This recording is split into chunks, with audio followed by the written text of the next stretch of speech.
tapi yang lucu anak saya yang bungsu setelah jadi dosen di UNS, anaknya yang kecil waktu melahirkan itu ada pilihan, bisa melahirkan di Semarang dan bisa melahirkan di Solo. Anak saya Angga mengatakan, "Pak, ini katanya sudah di USG, anak saya laki-laki. Berarti cucu bapak nanti laki-laki.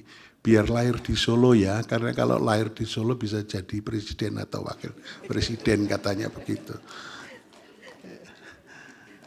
Karena Solo itu berkahnya Indonesia katanya begitu. Tapi menjadi presiden atau wakil presiden yang baik. Yang mulia Hakim Konstitusi, Ibu Profesor Eni Nurbaningsih beserta Bapak yang sangat saya hormati. Yang mulia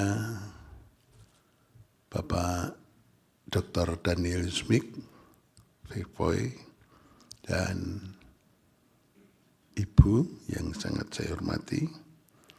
Yang mulia Bapak Ridwan Mansur, serta Ibu yang sangat saya hormati. Yang mulia Bapak Profesor Guntur Hamzah, beserta Ibu yang saya hormati. Dan yang terakhir Bapak Ridwan Mansur, Pak Arsul Sani. Pak Arsul Sani yang sangat saya hormati, serta Ibu dan Pak Ridwan yang mulia beserta Ibu yang saya hormati. Yang terakhir sahabat saya yang paling lama, saya sebut terakhir soalnya. Ini orang-orang tua yang sudah tidak berguna lagi di mahkamah untuk segera memasuki usia pensiun. Yang mulia Bapak Dr.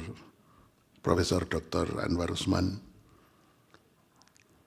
beserta Ibu, kalau ada yang sangat saya hormati. Kenapa Prof. Anwar saya sebut terakhir? Karena ini teman lama, jadi saya paling lama beserta beliau. Dan saya teringat pada awal menjadi hakim konstitusi, itu saya tidak bercita-cita untuk jadi pimpinan di sini, tapi waktu itu Prof. Anwar dan Prof. Haryono yang datang ke ruang saya, Prof. Arif supaya mau dicalonkan untuk menjadi wakil ketua Mahkamah Konstitusi.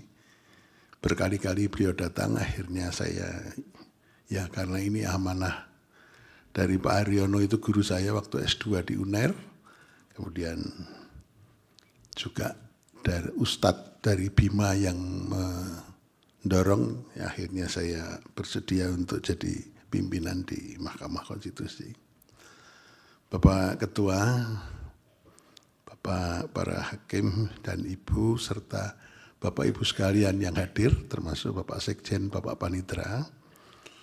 Pada kesempatan yang berbahagia ini, saya mempunyai kesan yang luar biasa di mahkamah ini. Jadi pengalaman saya sebetulnya lebih banyak di perguruan tinggi sebagai dosen, tetapi dinamika kehidupan yang luar biasa itu terjadi di Mahkamah Konstitusi. Mulai dari dinamika yang sifatnya membanggakan, dinamika yang menyenangkan, dan dinamika dengan penuh kesedihan dan kepiluan juga terjadi di Mahkamah Konstitusi ini. Semuanya telah terlewati dalam waktu 13 tahun. Saya merasakan begini, ternyata manusia itu ada batasnya. Batas hidup, batas jabatan, batas karier, dan batas apapun juga. Manusia selalu ada batasnya. Oleh karena itu, saya sebagai orang yang paling tua di ruangan ini, kalau tidak salah sekarang ini, saya berpesan pada adik-adik bahwa manusia itu ada batasnya. Kita harus menyadari bahwa semuanya ada batasnya. Baik batas-batas usia maupun batas-batas jabatan, karier, dan batas mempunyai apapun itu ada batasnya. Oleh karena itu kita harus ikhlas, legowo, bisa menerima batas-batas itu, nasional maupun di tingkat internasional. Sekali lagi saya mohon maaf, dan pada kesempatan yang terakhir saya terima kasih pada istri saya yang selalu mendampingi saya. Mungkin kalau saya tidak didampingi di Jakarta, saya bisa kawin lagi. Tapi karena istri saya selalu mengikuti saya terus, ya saya terpaksa menjadi baik. Menjadi baik karena apa? Karena selalu didampingi. Dan kebetulan Tuhan mengatur, anak saya sudah besar-besar dan sudah meningkat, sehingga istri saya bisa selamanya berada di Jakarta mendampingi saya. Sehingga saya terborgol dengan cinta yang luar biasa. Begitu juga saya terima kasih pada anak-anak saya yang telah mendukung karier bapaknya, tidak merepotkan, tidak pernah aneh-aneh, tidak minta ini, minta itu, tapi anak-anak memilih berkarier sebagai dosen, yang sekarang yang sulung di Undip dan yang bungsu di UNS, dan dua-duanya cuman pengen jadi dosen. Tapi saya sebetulnya pengen anak saya bisa jadi wakil presiden atau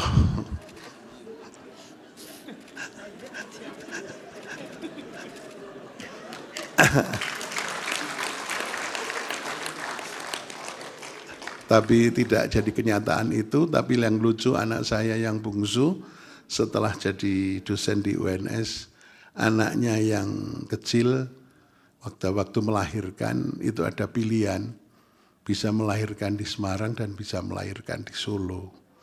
Anak saya Angga mengatakan, "Pak, ini katanya sudah di USG, anak saya laki-laki, berarti cucu bapak nanti laki-laki. Biar lahir di Solo ya, karena kalau lahir di Solo bisa jadi presiden atau wakil presiden," katanya begitu. Karena Solo itu berkahnya Indonesia, katanya begitu. Tapi menjadi presiden atau wakil presiden yang baik. Itu doa saya pada cucu saya yang terakhir, yang laki-laki ini. Demikian Bapak Ibu sekalian, karena kalau suasana pidato sedih itu enggak enak.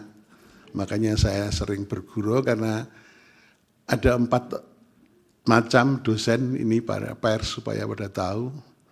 Ya. Dosen itu ada 4 macam. Yang pertama adalah dosen yang bodoh tapi ngajarnya juga enggak enak. Jadi dosen yang bodoh tapi bodoh. Terus kemudian kalau meningkat, dosen yang bodoh itu pengetahuannya sedikit tapi ngajarnya enak. Itu namanya dosen bodoh pinter ngajar. Kemudian yang ketiga, dosen yang pinter tapi bodoh ngajar.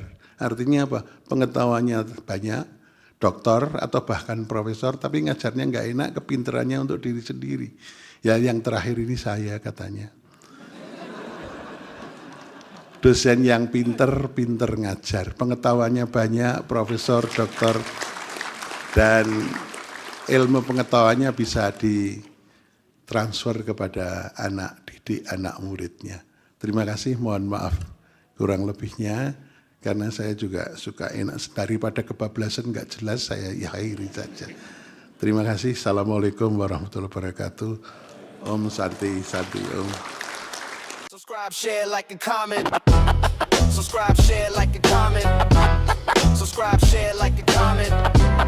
Subscribe, share, like, and comment. Subscribe, share, like, and comment.